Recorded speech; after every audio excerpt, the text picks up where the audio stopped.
Thanks for joining.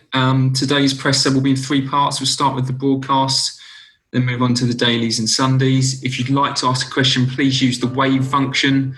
We'll then promote you and give you the ability to unmute yourself. We're going to start with Sky Sports News, and that's Paul Gilmore.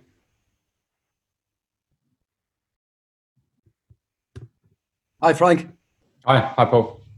Frank, how much are you looking forward to welcoming supporters back to Stamford Bridge after the Prime Minister's announcement this morning? And how ready do you feel the club and football is for that?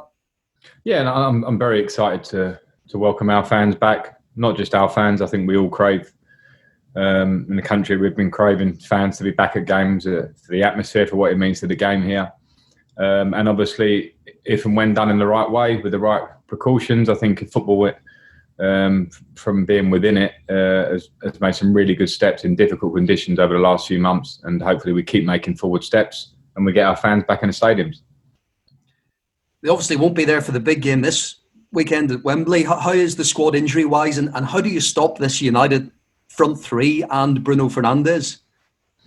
The squad's okay. N'Golo Kante won't be fit for the match. He's still not right, so he's out. Other than that, we have a few people with a few little niggles, which I'll monitor over the next 24 hours or so, and then we'll be ready to go.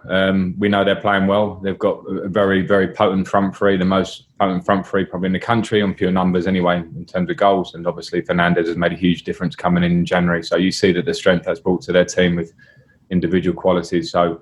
But we know that we have to be confident in ourselves, deal with their threats, and worry about us as well.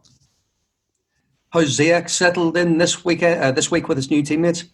Yeah, Hakeem's been here for the week, trained a couple of days on his own, and then he's integrated a bit with the team. So very well. The lads have welcomed him very well. He's settled in and chatting and forming those new relationships in the early stages, and more importantly for him, getting himself fit. Nice to take a bit part in training and then also get some physical work because he hasn't trained or played for quite a while. And just finally for me, generally speaking, the transfer window dates are now known. Generally speaking, do you think we'll see similarities to Chelsea spending that we saw in Abramovich's first season? In other words, will there be significant business that can have the potential to transform an entire team ahead of next season? Yeah, we'll see. We'll see. I can't answer that one. We're not there yet. We have to focus on what's in front of us, and we'll see. I won't want to compare it to any other spending summer or not.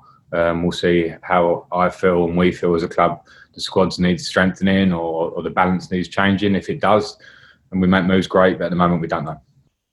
Thanks, Frank. Thank you. Moose at Talk Sport. Hi, Frank. How are you? Hi, Moose. I've been doing some homework, actually. I've been doing some research ahead of catching up with you. And I found out that Roberto Martinez is the last player to play for the same club he then managed to win the FA Cup. But prior to that, there was two Chelsea managers. Do you know who they are? Vialli and Hullet. Vialli and Di Matteo, absolutely. Are you going to join that illustrious list?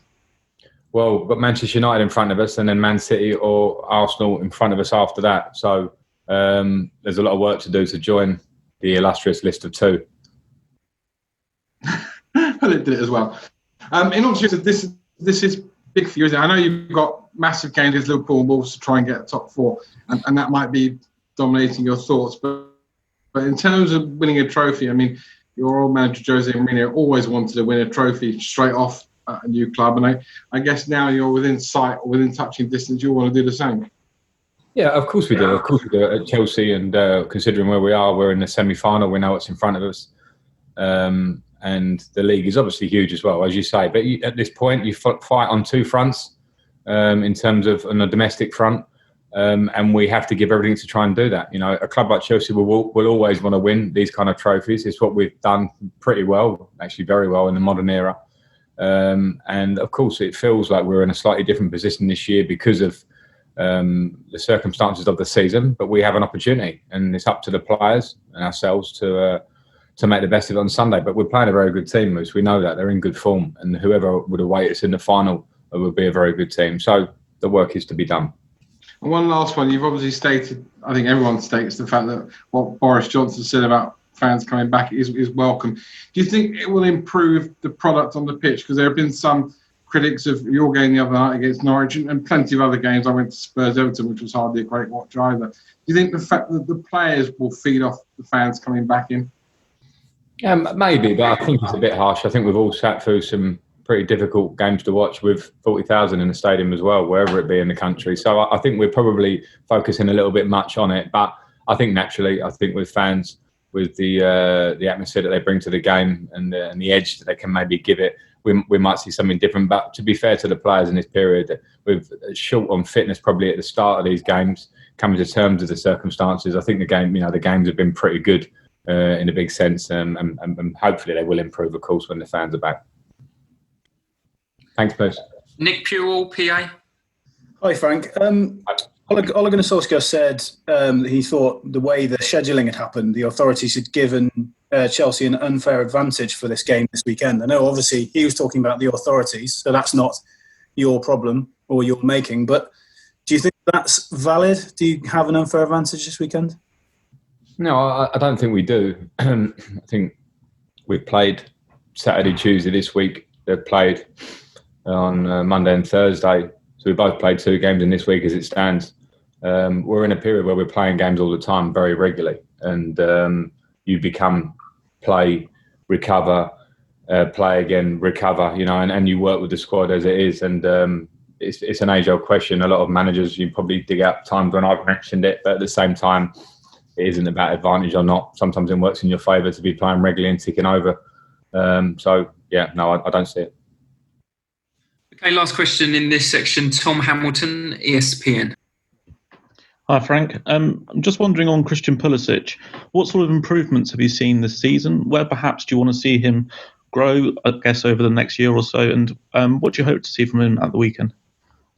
Well, I've seen real improvement in him in his all-round game. I think coming to the Premier League was very difficult because of the physical nature of the league, and we have to remember how young Christian is, and also the summer that he'd had. And I think he found those physical demands pretty strong in the beginning, and now you're seeing him deal with those better. I think a lot of that can be credit to himself and how he's approached it. He's worked a lot with our strength and conditioning coach, Adam Burrows, who's fantastic, but they've worked together. So it's Christian that has to take on that responsibility, and he has, and I think physically that's helped him. But also just his talent is coming through.